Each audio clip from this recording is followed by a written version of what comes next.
Hey y'all, popping in real quick. I'm so excited to share with y'all one of my new favorite podcasts to listen to. Therapy Tea podcast is all about the varied experiences of mental health professionals and specifically the things they wish they had known before getting into this field. Therapy Tea is hosted by Jasmine and Karen, both LPCs like me, and they interview fellow counselors to discuss all the ways that we are constantly learning and adjusting as professionals in the mental health field. What I love about Therapy Tea is how honest, candid, and really funny the conversations are every single time. While I'm listening, I can't help but constantly be nodding my head and feeling validated about my own experiences professionally. Listen, they don't shy away from telling it like it is. Therapy Tea is the perfect podcast for anyone working in the mental health field right now, and especially for anyone considering getting into it. Karen and Jasmine focus on making the reality of what it's like to work in this field more accessible and relatable, and significantly less mysterious. Therapy Tea podcast publishes new episodes every other Wednesday, and you can find them on Spotify, Apple Podcasts, YouTube, or anywhere you get your podcasts. And I had the pleasure of being on their show where I was able to talk about my not so traditional way of getting into this field. And man, let me tell you, it was just a joy to talk with Jasmine and Karen and to be able to share my story. I'm so thankful for the work that they're doing. And I really, really think that this podcast is so helpful, especially for those in the mental health field, to feel less alone. So y'all go check it out. Subscribe to their feed, Therapy Tea podcast. I promise you, you will not be disappointed.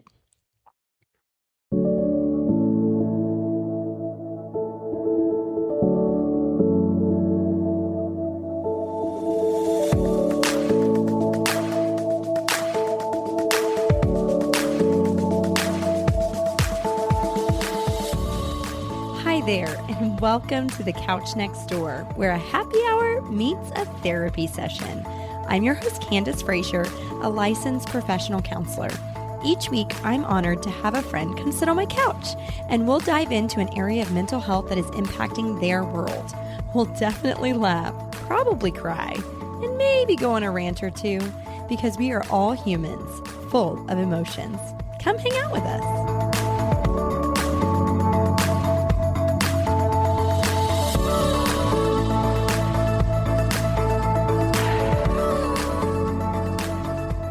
Generational trauma is definitely a buzz term in the mental health space, which is what makes it so important for me to include it as a topic on my podcast. Alyssa Scarano is an LPC and founder and clinical director of the Collective Therapy and Wellness Practice. Alyssa views her work as a profound privilege, an opportunity to be invited into the most intimate and vulnerable parts of her clients' lives. In this conversation with Alyssa, we not only address how to identify patterns of generational trauma, but also identify how we might still be participating in it. This includes noticing our own emotions, working towards regulation of our emotions, and reparenting our inner child so that the generational patterns can change. Y'all, this is all covered in this conversation that you're about to listen to. As you listen, I want you to remember something that Alyssa mentioned several times. Two opposing thoughts can be true. This is a very important concept to remember when we're addressing generational trauma. One more thing before we jump into my conversation, I am officially on Substack. So if you've been enjoying the mental health content that I share on the podcast, we can keep those conversations going if you join the Couch Crew. And you can do that by subscribing to candace512.substack.com, and all the encouragement and content will land straight in your inbox. You can find the link in the show notes. All right, y'all, here is my conversation with Alyssa Scarano. Am I saying it right? I feel like I'm saying it very Texas. It's okay. Scarano. Okay. Like soprano, but Scarano. Okay. I love it. Yep. I don't know. I've never heard that before, so I'm going to use that. Okay. No, but Scarano. I love All right. Alyssa Scarano, thank you so much for coming on the Couch Next Door. I'm so excited for this conversation. Thank you, Candace. I'm so excited to be here. Well, tell us a little bit about yourself. What are the things that we need to know about you? You can tell us about your family, your business. What is there to know about you? Yeah. So my practice is very near and dear to my heart. It's really always been a vision of mine to kind of create this like one-stop like shop. You come, And you can have therapy, or you can be connected to a larger community, whether that's in group counseling or in a workshop, or even just in a virtual space through like a chat room. And you get a little bit of everything, some mindfulness, some yoga, some, attention to what you put into your body in forms of nutrition and making, healthy choices, and, that can ultimately improve your health. And so, as life happens, as it does, I became a mom, and the time to, create this practice was now. And so here I am. I mean, and we're multi-state. We service clients in many different areas, and you can come to us and you can work with our self-love coach, or with our nutritionist, or mindfulness meditation teacher, or you can catch a group where you get individual therapy, or just one of those things. So we really wanted to just create a space where people can feel like they belong, and we're seeing them for the whole of who they are, and offering something that addresses each piece. I love that. So tell me, what is your practice name? The Collective Therapy and Wellness. The Collective Therapy and Wellness, which that is exactly what it is. What a perfect name.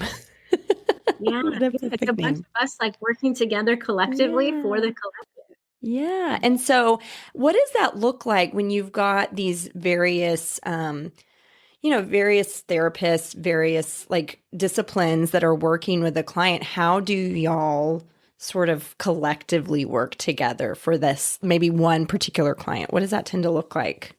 Yeah. So if you're a current therapy client, there are certain packages that you get for free just for being a therapy client. And then if you continue with one of the coaches, which they're actually licensed or trained in their respective areas. So self-love coach, she just works on self-love, but she is a licensed clinical social worker. So her whole program is backed by like cognitive behavioral therapy and polyvagal theory. Our mindfulness meditation teacher is a registered yoga teacher and a certified mindfulness teacher. And our nutritionist is a certified nutritionist. And so you'll get, when you're a current client, you get access to any workshop or group therapy option that we offer at no cost. You'll have access to any of those wellness packages at no cost for, like 3 to 5 sessions with the coach. If you want to branch off, that's, a relationship you build with the coach. Sure. So we try to make it, accessible. Oh, I love that. Wow. It really is like a one-stop shop. Like if you need multi-layered treatment, or you don't, or just one, there's it sounds like a lot of different things people can branch out into within your practice. That's so cool. I love that. And so tell me, which states do y'all serve? Because like you said, there's multiple states that are served within your practice. So what states can people be from to access y'all's services? Yeah. So if you want to work with a coach, you can work with a coach no matter where you are. But therapy wise, we're working with Florida, Missouri. I don't know why I know this list like the back of my head. Florida, Missouri, New Jersey, New York, and Texas. Okay. Awesome. 5 states. That's great. Yeah. I think that's the thing that COVID gave us is more accessibility to therapy. COVID was terrible. And it also broadened this idea for therapists to be able to serve people not in their state. And that was not something that, I never thought that this would be like virtual therapy would be like a mainstream thing. And I'm so thankful it is. It just makes it so much more accessible for people. Yeah, because you can do it on your lunch break, or you can do it before you go home from work, or depending on what your work schedule is. It can more seamlessly fit into your day, into your week. I know. Yeah, it just makes it that much more accessible versus having to figure out who's going to watch the kids. And, an hour away is more like 2 hours. With absolutely. Commuting. Yeah. Once it's all said and done. Yeah. Well, and even being able to even being able to access something like what you have to offer. You don't live in Texas, but I can access it if I live in Texas because of what we're able to do virtually now with therapy. So it's so great. It just makes it. Really, it allows us to be able to to do some of the things with the people, and there's not as many restrictions as there once was. So cool. I love it. Love what you're doing. Thank you. Yeah. Okay. And you are married and you have one child, correct? Okay. Nice. So your life is full because running a practice is like, having a baby. Yes. Well, it's funny because I do look at it like it is my second child. Absolutely. Yeah. Yeah. I joke around, but it's true. Like it took me, I want to say 9 to 10 months to like write the copy of my original website and to get that up and running from the inside out. And so that's the time that it takes, right? Mm-hmm. Grow a human.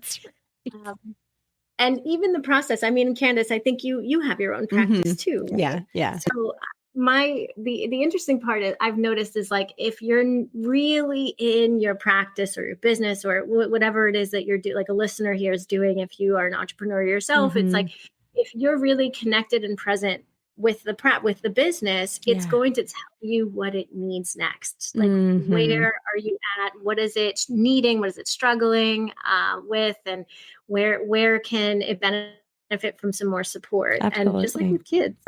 Yeah. So we have to be present and listen to what the business needs for sure, and have the capacity, right, to then meet that need.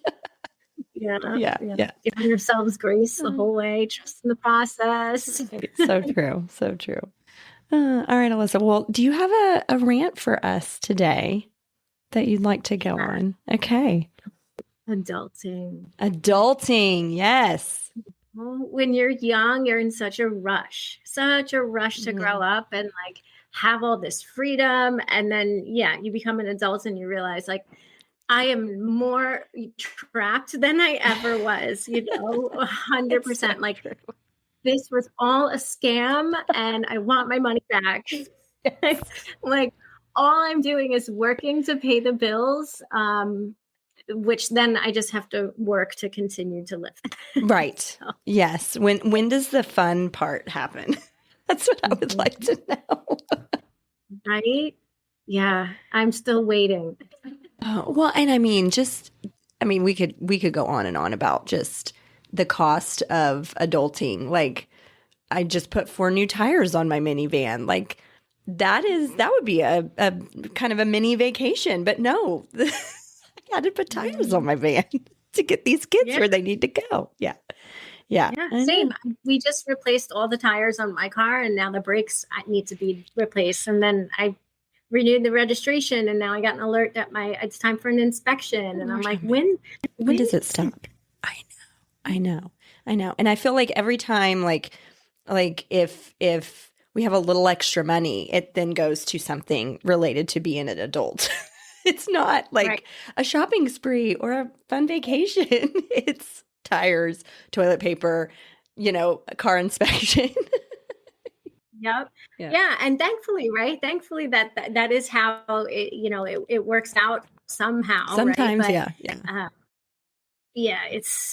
But I don't know. I wish I would have known. Like, something I tell young people now, or younger people, is don't be in such a rush. Like, you're only a kid for like a short amount of time. So like not even 18 years, like 17 maybe.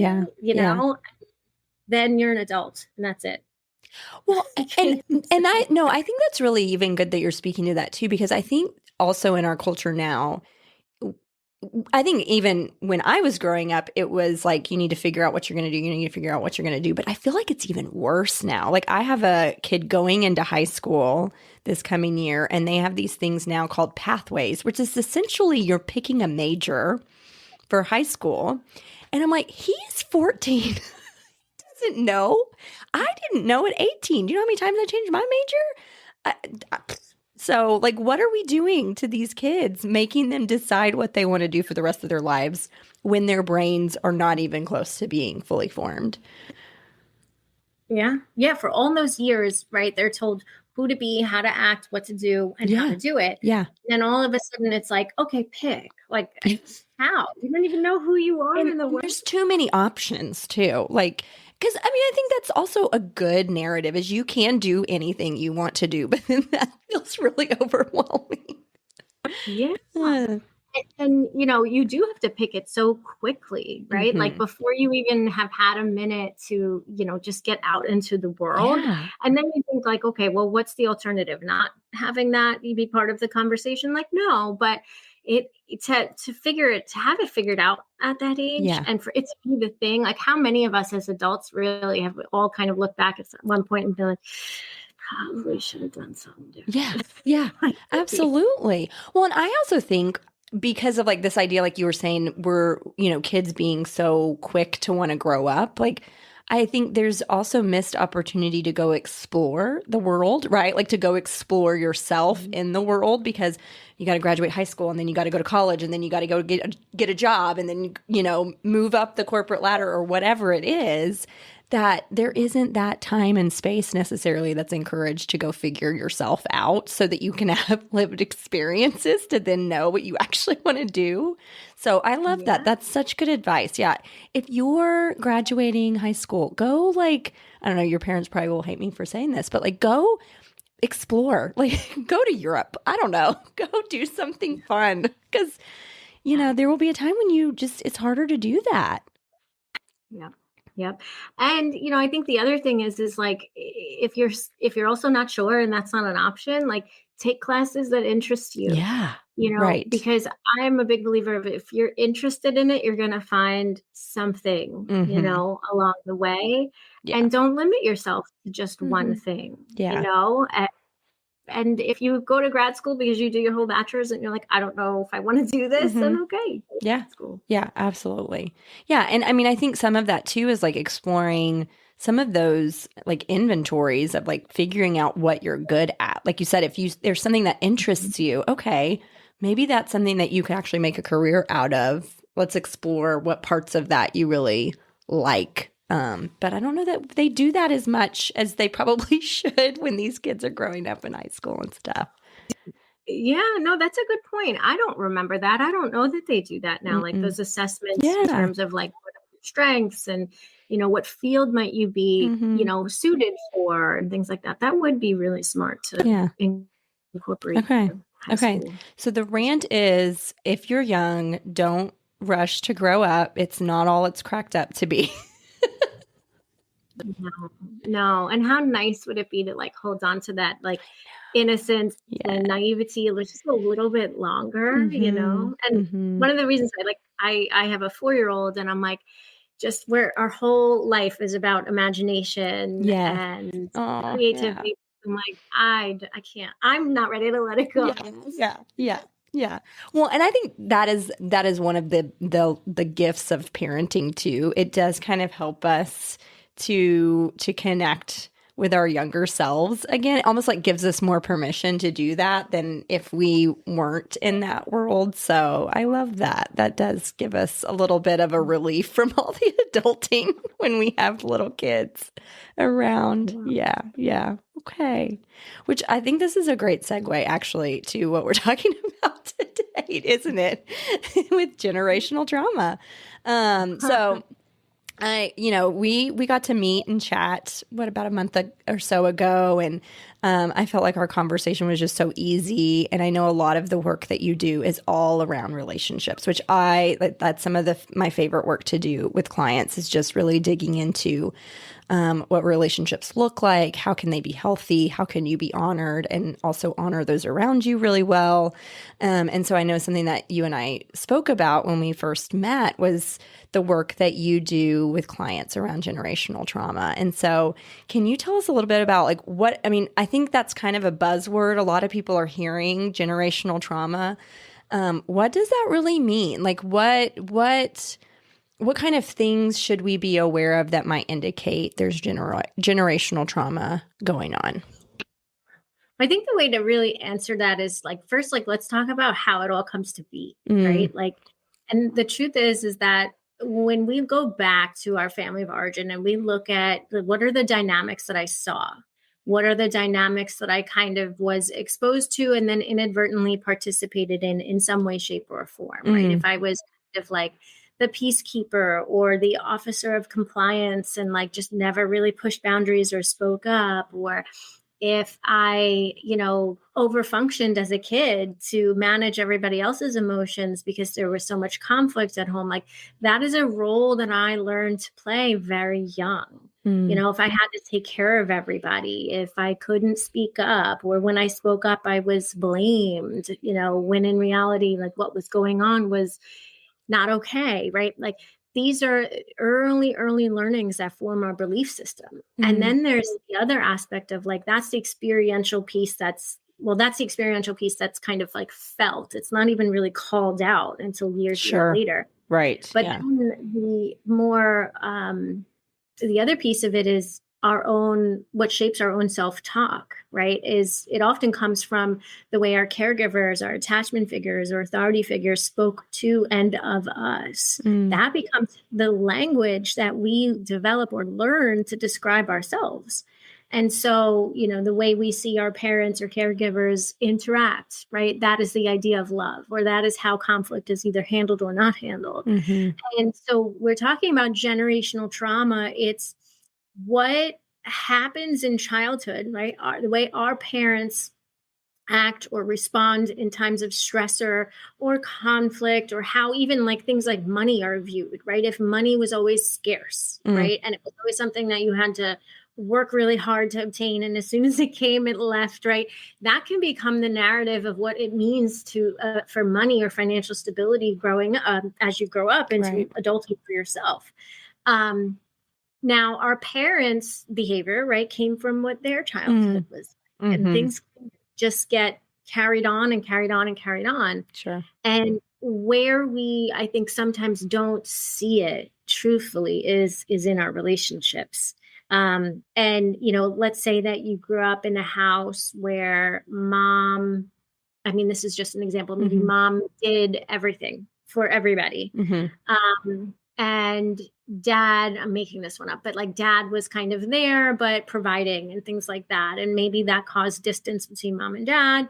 You might go on as the woman and be the same way in your relationship. And then there's distance in your relationship with your husband. And it comes out as anger and resentment, irritability.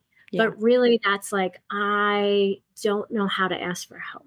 Right. Because I don't even know what that looks like, because that's not ever what I saw. Yeah. Right. I'd be a burden if I did ask for help. And so, breaking that generational pattern is first like learning, like, what is the pattern? How and why am I still participating in it? Right. Because at the same time, there's something I'm getting out of it. So if we're using that example of over-functioning, well, strengthen that, right? Like, I'm strong. I don't need anybody. So perhaps that's the thing that's keeping it in place. But at the same time, it's outdated data, right? That now is causing me more harm because I'm isolated or I'm burnt out or I'm angry at my husband all the time. Recognizing that, and how can I replace it with something that's going to match me better for what I really, really want to need. Yeah. Well, and even thinking about like what you're saying with the pattern, if I am over functioning in my relationship, I'm putting what I observed maybe my father to do with my mother, and maybe that's not actually what my partner is wanting to do in the relationship. But it like you said, it's almost like I don't want that pattern to continue, and it doesn't necessarily have to, but I don't know how else. I don't know how to change the pattern because that's just what I know. Yeah, and it just continues if we aren't aware of those things, right? Right. And, so it can show up in those more little ways, but, depending on the intensity of what you maybe witness at home, right? Sure. Like if there was neglect or abuse of any kind, right? Like that causes a consequence of something internally. And then we carry that with us if it's unhealed, and we try to, heal it sometimes if we're not connected to like what effect it had on us. We try to heal it through our future relationships as like a wish fulfillment. If I can have this person love me, then all of that stuff that happened back then that told me that I was not lovable is not true. Yeah. Yeah. And so where do you, like in your practice, I know you do a lot of this work with your clients. Where do you see this? I mean, you said you see a lot of this coming up within relationships. And I know you and I talked before, like how it can be very interesting once somebody becomes a parent, right? Where sometimes that's where the awareness of these cycles, patterns come up. But just in the work that you do with your clients, when do you start to maybe notice this? And how do you bring that up, especially if somebody's not aware of how this generational trauma has been impacting them? Yeah. So Candace, I think for me, I'm like day one doing my assessment, like ask me or tell me about your family of origin. Sure. Did you have a sister, brother?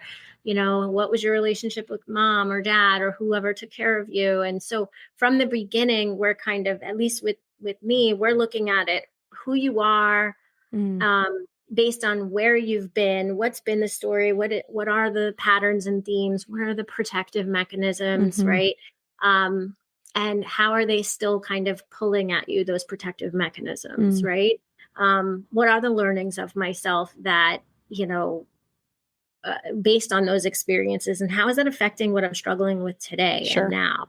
So for me, I'm kind of like doing an initial assessment based on that little bit of an interview, in bite-sized pieces. We're not necessarily diving right in. Tell me all about your family, but you're getting a picture of where they've come from and even like you're saying, the role that they probably played within their family system, because that's going to inform you as to maybe what's going on in the now.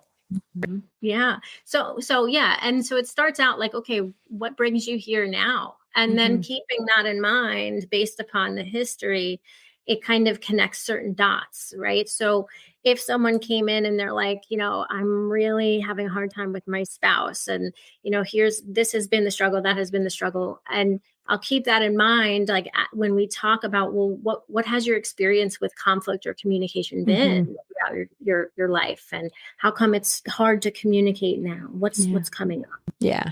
Yeah. I don't know if that answers. No, it totally does. Yeah.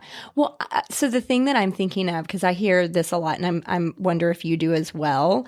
I'll have clients that will come in and they may say something to the effect of, "I'm not blaming my parents. Like I don't need to blame everything on my parents." Right? What do you say to that? Because I don't want to say everybody's got generational trauma, but I do think that there are patterns, like you're saying, that come up for us and roles that we play in our family, good or bad, or neutral. It just is. That's part of what a family system is. We all sort of play a role in that.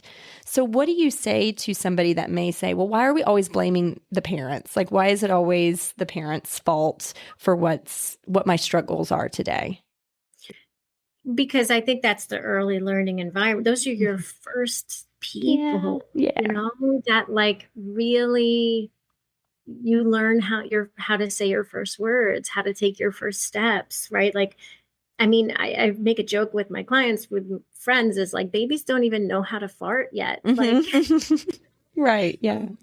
We rely on our caregivers for everything, basic needs, but all of our learning. So I think it's easy to blame our parents, right? But then the other side of it is like, no, I love my parents. Right. Like, I don't want to have these feelings about them because I love them. And like, the thing is, like, right, Candace, like, two things can exist. Three things can exist at the same time. Yes. Like, we can have all of our feelings about what happened or didn't happen, what needs or wounds happened. And I think that the healing is possible when we say, okay, well, mom and dad, they only had a certain amount of tools, or what their toolbox looked a certain way, also for reasons. Yeah.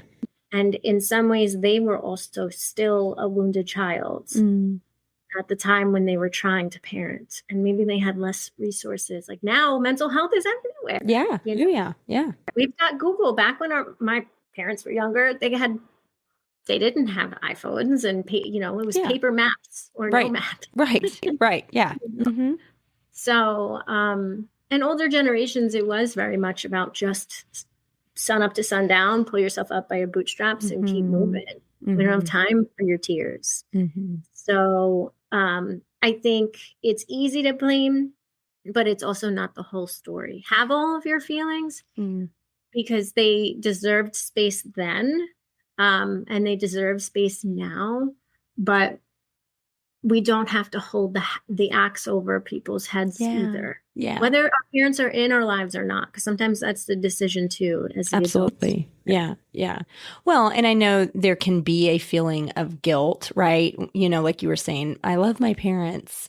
I don't want to blame them for these things, but there's then that opportunity, like you're saying, to how can we maybe develop even some compassion for them, because what did their childhood look like, and what struggles were they going through? Not to excuse anything that maybe came up for us as children, but it isn't just, it's not a one-dimensional story. It's not a one-dimensional thing that's happening. There's a lot of layers here, and just being able to go to therapy and talk through those layers creates that understanding, so that, like you're saying, you can find healing not only for yourself, but maybe even compassion for your parents, whatever that might look like.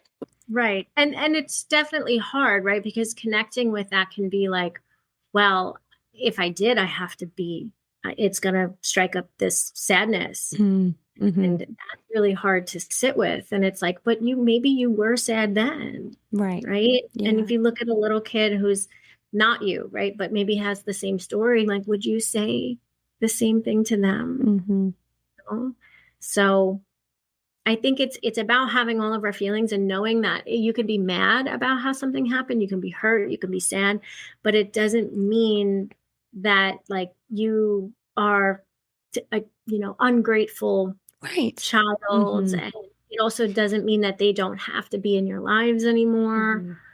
Mm-hmm. It just means that you're healing. Exactly. Yeah. And I love that you said like multiple things can exist at one time. And I think, gosh, that is the truest statement, especially when we're talking about this work, because there can be so much at play. And I know something that I read in the form that you filled out, just the importance of sitting with your clients and their feelings.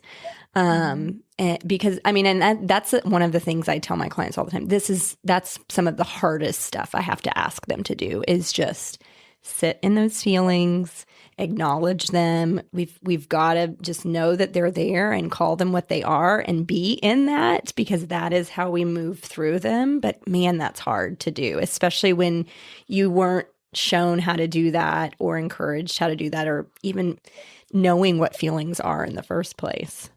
Yeah. Yeah. And, that I think when people come to therapy, right, they're like, okay, what do I do? Yeah. Fix me. Like, right. Right.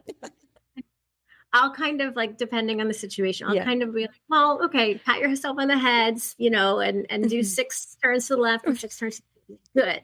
Good. All right. You're ready. You're fixed. 5 pieces of broccoli and 2 carrots and you're good. I wish, right? Right. Yes. But the healing comes from really being in your emotions, right? Like you think back and it's like, especially if you're a parent now, like, holy moly, our kids have meltdowns. Yeah.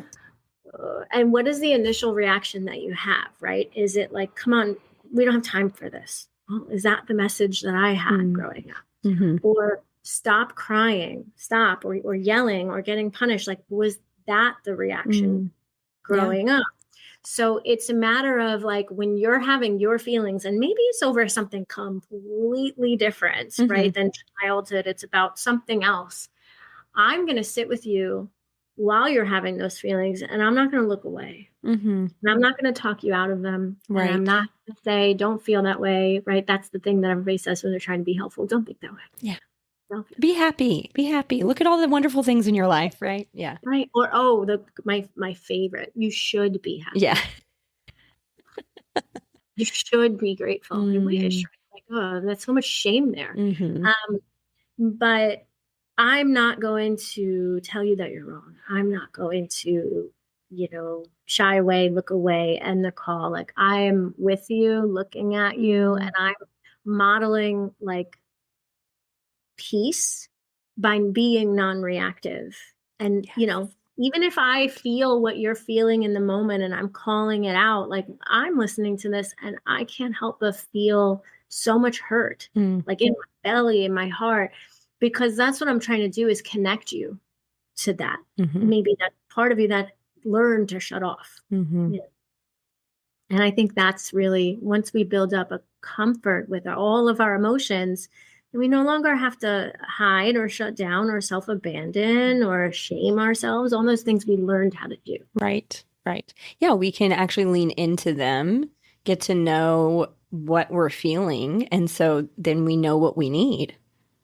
Yeah, that's my favorite one. That's my favorite way of talking about it too, is like our emotions as indicators of what you need. Yes. Yeah. You're angry, so you went through something unfair, something unjust. You need kindness, maybe, right? Fairness, love, so considering that, like, okay, your feelings were never bad. It was how they were responded to, because maybe the person that was there didn't know how to respond to them. Right. And to what extent, right? Yeah.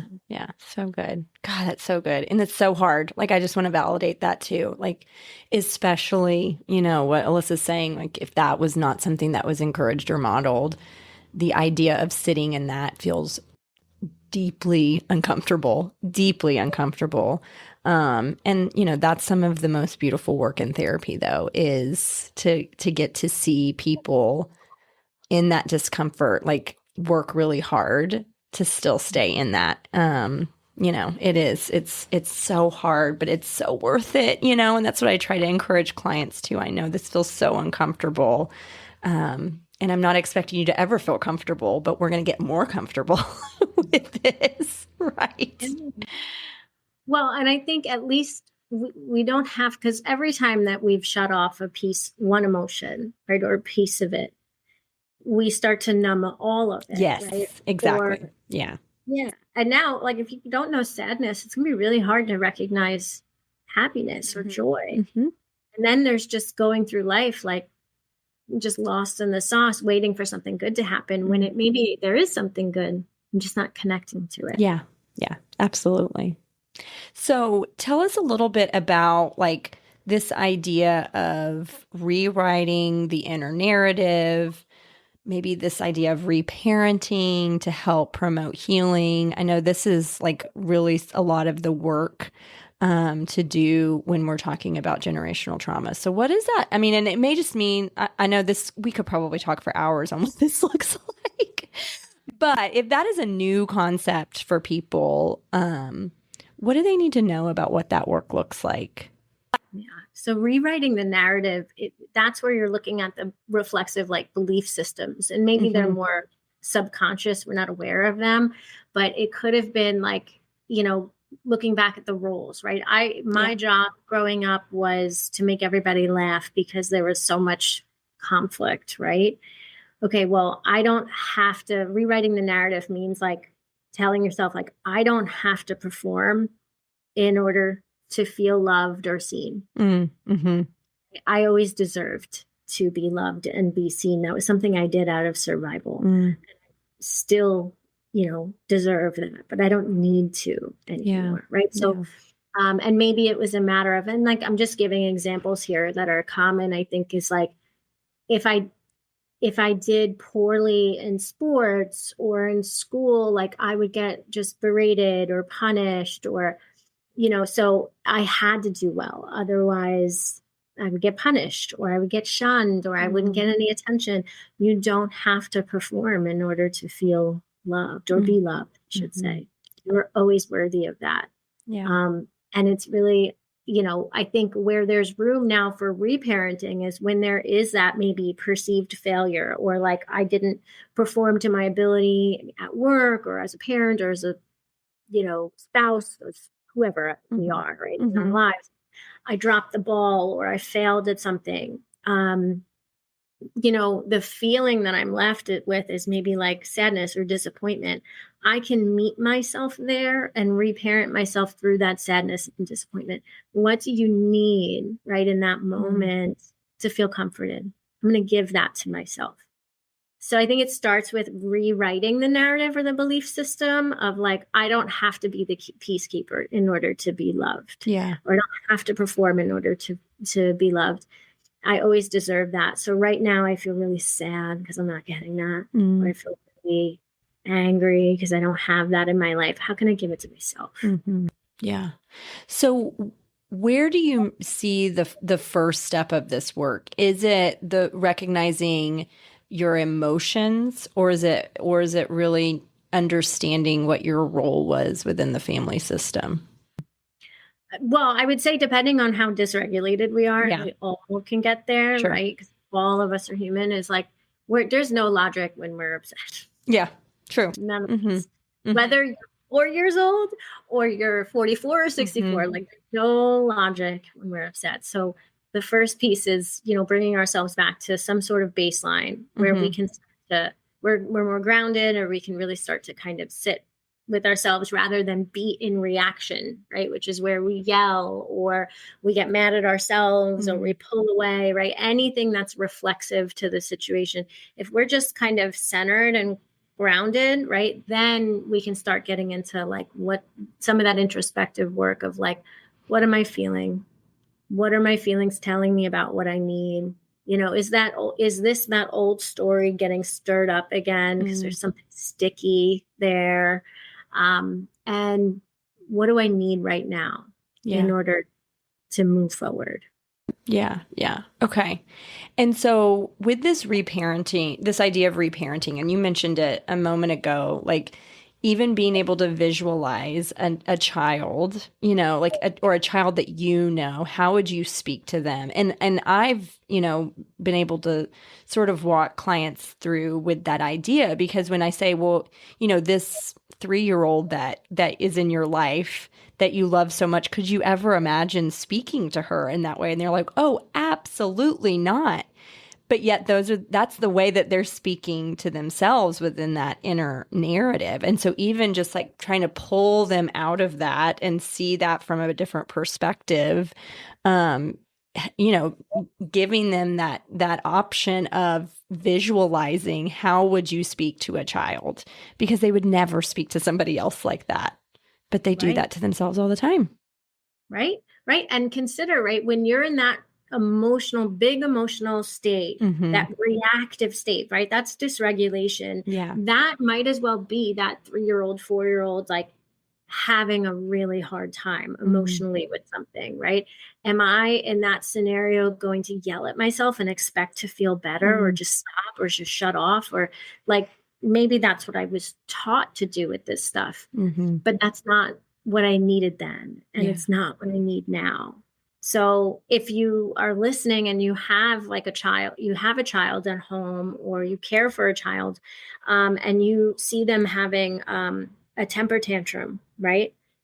I know what it does to our insides, especially if we've got a place to be and things to do, and we've got 1,000 things on our plate. Our day went to shit. This is like, what's going to, I think, help is if we are the grounded ones. If you're maintaining calm, right? And you don't even have to be saying anything, but you're in the room with them and you're saying like, I'm here. I see you. I'm with you. Granted, within safety, like I'm with you, but you cannot hit me, right? But I'm with you. You don't need to hit. If they're a little kid, you don't need to hit for me to see that you're in pain, right? And you're staying calm. That's called co-regulation, right? You're showing someone or a child that you can have your emotion, you're not alone, and it's going to pass. I'm modeling that just calmness for you as well. If you think of that now, right, that's an external. It's like, that's what we want to do for ourselves. I can have this experience, but I don't need to react to it. That's good. And that feeling is there for a reason. Right. Yeah. Yeah. I mean, what would happen if we could just, like you said earlier, just start to see our feelings as indicators? If as soon as we felt something, we got curious instead of shaming ourselves for whatever we were feeling and just saying, wait, hold on, I'm feeling this for a reason. What is that reason? What do I need? I mean, gosh, like that is the groundwork right there for all that you're talking about. That's huge. Mm-hmm. Yeah. Yeah. And we can't do that if we're in the middle of, just like if we have a little kid who's having a temper tantrum, right? And it may seem over something really small, like not getting a lollipop, right? Right. But we can't reason with them when they're upset. Yeah. Right. So first and foremost is baseline. And then, not reacting or judging or shaming, but just noticing and getting curious. Yeah. Yeah. Okay, I know I'm going to have parents listening thinking, oh gosh, am I repeating generational trauma? Am I continuing this with my kids? And we're not going to be perfect, right? Like there are going to be times when we are dysregulated and we still have some place to go and we need to get this kid in the car, whatever, right? Whatever the circumstances are. So what would you say to the people that are listening that are parents that are like, oh crap, what am I doing to my child? Yeah, I'm a parent, so I get it. Yes. I'm going to say that. This is hard. We can love our child. Remember, two things. Yes. We can love our children, but also want to put them on the roof. Not actually going to, of course. No, but have the thought. Yeah, of course. Yeah, doesn't mean we're actually going to. No. But, they drive us nuts too. Yes. That's okay. That doesn't make you a bad parent. I think the thing that we can do, right, is knowing that, okay, I don't have to be the fixer. They're having an emotion. I can sit with them through that, but I don't have to fix it. I don't have to stop it. Yeah. It'd be nice if I could prevent the tantrum. Don't get me wrong. Sure.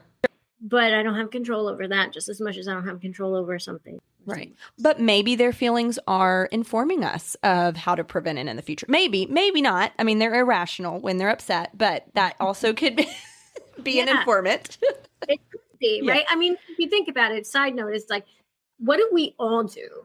Like if we're watching TV and we can't hear it, we increase the volume. Right. So it's like, perhaps, not always, but perhaps our kids screaming, right? Or doing something visibly loud with their behavior or physically with their behavior. Well, that's going to get us to like notice and pay attention, right? So, having some sort of anchored thought, right? And it could be a sense of like, I want to be calm for them, right? Or I want to let them know that I see them and I hear them and they're not bad or not wrong. Like it could be even a statement of like, I don't want to repeat this pattern. I needed that when I was a kid. Let me be that now. Yeah. So some sort of anchoring thought that can ground you in that moment can be helpful, because it very much is for kids that they're trying to communicate something to us through their behavior. Yeah. And if they're screaming or doing something like that, maybe there's something I'm not seeing because they don't have the language to tell me. Yeah. Yeah. Well, and even I love the idea of a grounding thought of what can I be for my kids that maybe I needed? Yeah. Mine. Yes. Yes. Because I mean, that speaks to our hearts. Like we know in our own beings what we wish we would have had, right? I mean, whether you've done therapy or not, you could probably sit and say, well, no, I wish my mom would have said this, or I wish my dad would have reacted this way. How can we be that for our kids? As just like that can be just the starting point, right? I mean, it may not be foolproof, but what a great place to start, just to even be aware of what we were needing at their age and being able to demonstrate that to them. Yeah. And then I think if you don't know what to do, because there are times where it's sending our nervous system into overdrive, right? Sure. Or they're already there and then they're losing it too, is like taking deep breaths, believe it or not, is more than enough. And if you need to visibly like take that deep breath, they're going to see that. Yeah. Or even just saying, I'm right here. I'm here. Let me know when you're ready. I'm here. Like it doesn't have to be anything more than that, truthfully. Yeah. Even going and getting a glass of water, right? Like just drinking water sometimes. To get ourselves connected to our bodies to help at least in the most minimal way get us somewhat regulated and grounded. Yes. Mm-hmm. Yeah. Mm-hmm. And it's not always going to look perfect. Yeah, it's not. And that's okay. That's why we apologize. That's why we we have the repair, Yes. knowing how to repair whenever we don't do it exactly the way that we wish we had done it or wish we had received when we were kids. We repair. Mm-hmm. Yep. Yeah. I know I had to repair with my son the other day. I can't even recall what happened. I think we were all trying to get out of the house in the morning and it was just chaos. And we got in the car finally and I was like, Bubba, I'm sorry. I was impatient with you. And he's very tough with me, but love him. He says to me, Mommy, I'm mad at you. And I said, okay, you can be mad with me. So I think it's a matter of letting our kids too, like have all of their feelings, even if they're mad. That's a hard one too, because it breaks our heart. I know. But not fixing it, right? I mean, I think that's the piece I really want people to hear is when you see anybody having emotion, whether they're 4 or 44, right? It's not anybody's job to fix it, but just be with them, right? Maybe you get curious or maybe you just sit with them and just be with them in that. I mean, that's a gift to do that for others, for sure. It is. My brain always goes back to, you consider that you can come to me and share anything and I'm not going to turn away. Mm-hmm. Yeah. I'm not going to tell you that you're crazy or you're overreacting or that you've got it wrong or don't think that way. I'm just going to be with you and say, I know. Yeah. Yeah. Yeah. I had this is one of my I think key learning things, like back when I was in grad school. I had a professor tell a story. And this isn't to like say that anybody who does this, like it's bad or wrong, right? But she had said as a therapist that she will never hand a client a tissue. So the tissue's in the middle of the room. And if the client wants to take it, they can take it. Sure. And the reason why was because she never wanted to send the message that your tears are too much. Have all of your tears. Let them just be. I can handle them. You don't need to wipe them away. Yeah.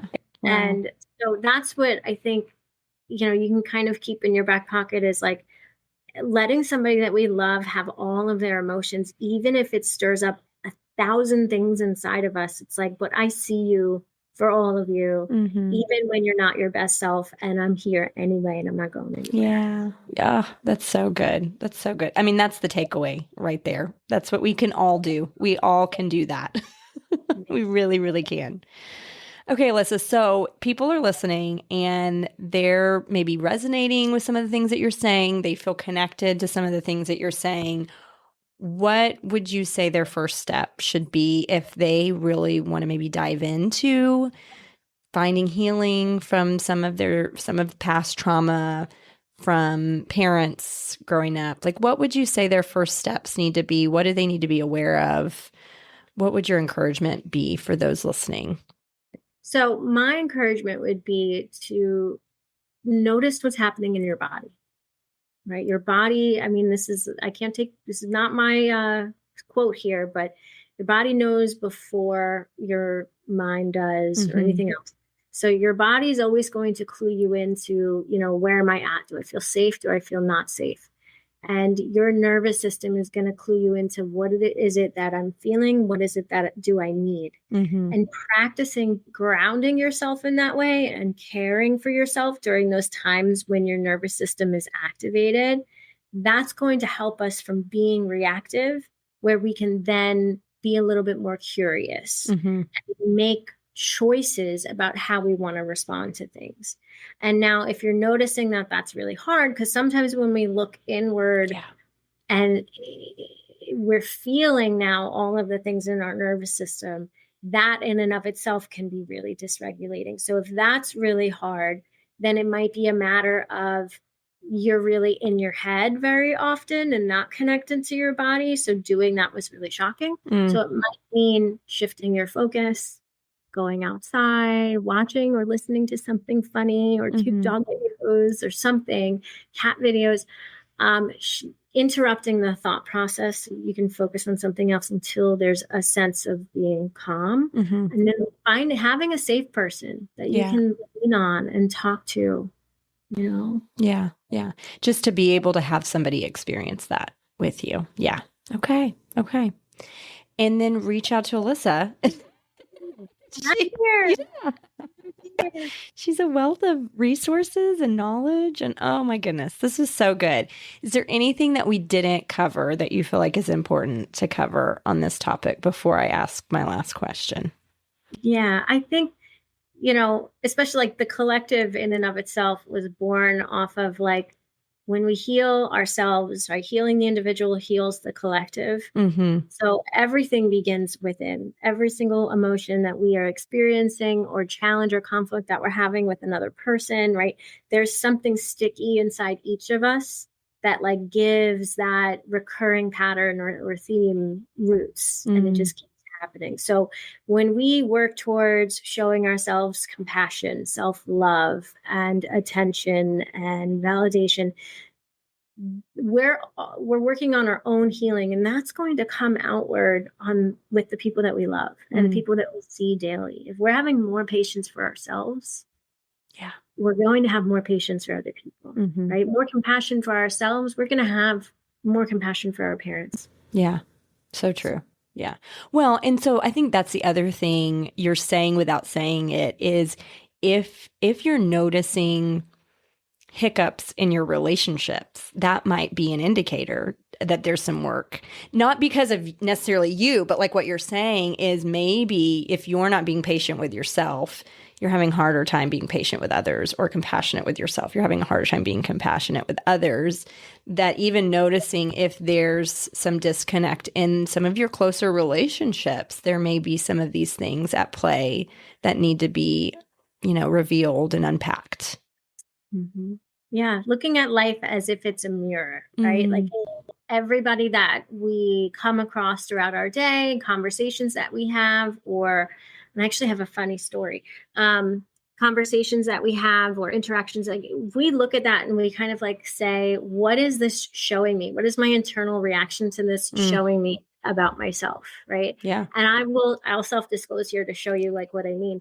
There was, a while back, I don't know if it was like a few months ago, I was going somewhere that should not take me longer than 20 minutes on the worst day. And it took me an hour. Oh, God. And like I had to get there because I had to be somewhere else by a certain time. And that place was like, I had to go to Brooklyn from where I live, which was kind of far, lots of traffic. Yeah. So I was on a time crunch, right? And it was almost as if every time I made a left, I hit more traffic. Every time I made a right, I would go a different way to try to get around to take a different route. And every single turn I made, traffic. And I was like, oh my goodness, getting obviously irritable or impatient or nervous or scared because I have somewhere I got to be. Right. And I'm not even like on my way there yet.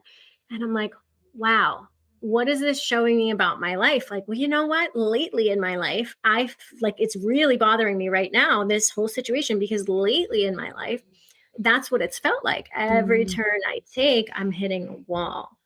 Right. So, okay, that is something that I could look at. Yeah. My reaction to the traffic doesn't have to be so berating inward. Like I should have left earlier. I should have done this. Like we all do. Right. So if we look at those situations in our life that cause us to have these big emotions, or distressing emotions, even if they're not huge, we can look at that and like say, what is this telling me about my life or where I'm at or what I need, instead of getting judgmental and being stuck in that anger. Yes. Yeah. Just be curious. Just ask questions like you would a friend. Yeah. Just try and understand, really. Yeah. Yeah. No, that's really good. That's so good. Okay. So my last question, what do you do to take care of yourself well? So I love this question, and maybe it's really, I don't know, it's really simple, but my favorite thing to do at the end of the day is sit in silence. Okay. You know, I have conversations all day long, and I'm taking information in and feeling emotions all day, and I love it, and I wouldn't trade it for the world. Same. But by the end of the day, switching from therapist mode to mom mode to wife mode, my ears are buzzing. Yeah. I can feel it on my skin. And so it's just so nice to be able to notice how loud the silence is instead of all the noise. So that's my favorite thing to do at the end of the day. And that's my favorite thing. But yoga is a big one for me. And if you practice yoga, there's the whole like, yes, you can practice yoga on your mat or you can practice yoga in your life. So for me, I'm depending on the day, I'm either doing it just in my life or on my mat or both. So for me, those are my two real big. And being around my people. Yes. Yes. So when you sit in silence, what does that look like? Like, what is that? What does that look like? Tell me more. Tell me more. Just sit in a dark room by yourself. Yeah. Right. Yeah. Fair enough. I have probably too many salt lamps in my house. Okay. And I love them. I think I have one back here. So I will turn on a few, not all of them, but a few. And I will really sit and read, or I'll sit and look at pictures on my phone of my son. But I'm just appreciating the silence. Like I'm not on the phone. I don't put the TV on. I'm not really looking at reels. But I am doing something more calming like that, where I don't have to hear anything. Yeah. Like there's nothing my ears have to pay attention to. Right. So you do virtual therapy. Do you work from home? I do. How do you do, is that one of the practices is like just really sitting in your space before you transition into home life? Is that tricky? Well, no, because I've had to learn how to kind of compartmentalize my life. Yeah. So my schedule, my life, I should say, is really built out by a schedule. My work life. So I pretty much, and I'm pretty strict to how I schedule things. So I usually have like an hour at the end of my workday to just decompress. Oh, that's awesome. Okay. And then I also do I actually do 30-minute breaks for myself in between sessions. I can breathe, write a note, eat, do whatever it is, disconnect for 10 minutes. Yeah. So I'm pretty strict with those things. Yeah. I had to kind of stumble through what I needed after a full client day, and food is number one on the list. My husband knows, like, as soon as I walk in the door, I must eat. I cannot function. I'm not going to be nice to anybody till I've eaten something and just sat for a minute. Because it's everything that you said, I love doing this. I love sitting in people's emotions, but you just feel it, you carry it. I feel honored to do the work. And at the end of the day, I'm spent, I'm spent. You're right. Like my ears are buzzing, everything, all the things that you said, totally identify with everything. Yeah. Like I feel the prickliness, yes. And it's not, I don't mean that to be like, oh, it's a bad thing. No. It's something I say often is like, this work is a privilege. It is 100%. Yeah. I mean, it's an honor to be able to be with somebody in their time of pain, and for me to maybe be someone that they never had, or provide them an experience that they never had before with another person. Like that's so powerful. Yeah. And so I think that's the thing that keeps me grounded in like, there's a purpose here, even on the really hard days where every client or every story is really hard. It's like, but that's the reason why I'm doing this. Yeah. But yes, at the end of the day, I very much enjoy. My clients will ask me, did you see this movie or you ever watch this show? And I'm like, no. Oh my God. I really don't watch that much TV. I watch, if I do, it's all reruns of Friends. Yeah. Gilmore Girls, things I've seen 1,000 times. Sure. Yeah. Because they're easy. They're easy to watch. Doesn't take a lot of brain power. Yeah. Yeah, absolutely. Okay. Thank you so much. Thanks for coming on and sharing all the things. I mean, I feel like we could have like a part 2, a part 3, a part 4. especially on this topic. But I'll definitely have to bring you back because I know there's other things that we could chat about. But this was so informative. This was so good. I think people are really, they're just going to eat this up. They're going to eat all this information up. So I think they're going to really appreciate it. So thanks so much. Thank you so much for having me and giving me a space to speak and share my voice and my experience. And hopefully the listeners take something away from this. Yeah. So how can people find you? If they want to connect with you, they want to see more about the work that you're doing, how can they find you? The best way to find us is on our website. We do have Instagram, but I'll be honest, between it all, I'm not on top of my Instagram, but you can connect with us there. Hope to be better at it soon. So it's at Live Collective Wellness, but our website is the best place to reach us. So that's www.collective-therapy.com. Okay. And we'll include all of that in the show notes so people can find you there. All right, Alyssa. Thanks so much. Just love this conversation so much. I feel like there was so much depth to it and so many themes that I find in the therapy room talking to people specifically when we're diving into family of origin issues. There's so many layers to this conversation because generational trauma is built layer upon layer. If you're someone that identified with the content of this conversation, I hope you feel empowered and equipped to stop the generational patterns of hurt and trauma within your life. So much of this work is recognizing our own emotions and showing up for our emotional selves through regulation and then changing our inner narrative. I know a lot of times when we're talking about reparenting ourselves, that can sound kind of weird or funny. It truly is powerful work that's worth leaning into. So I'm encouraging you here to show up for yourselves, learn what the generational patterns are, and find out if you are still participating in them so that you can begin to lean into this work that's so worthwhile. And don't forget to check out Alyssa's website over at Collective Therapy and Wellness. I've included the link in the show notes. My final words are, remember, especially when we're working through healing from generational trauma, that two opposing thoughts can be true at the same time.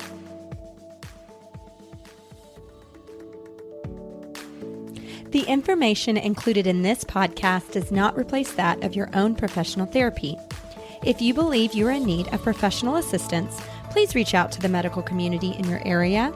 The Couch Next Door with Candace Frazier was created by me, Candace Frazier. Graphics by Jason Frazier. Music by Josh Bissell. You can find the show notes and affiliate links on CandaceFrazierLPC.com. Click on the tab podcast and you'll find all podcast-related content there. I'd love to connect with you on Instagram. Find me at Candace Frazier LPC. Give the show a rating or review wherever you listen to podcasts. This really helps get the show to more listeners in the world, and I would be so grateful to see what you all are loving. Until next time, show kindness to yourself and those around you.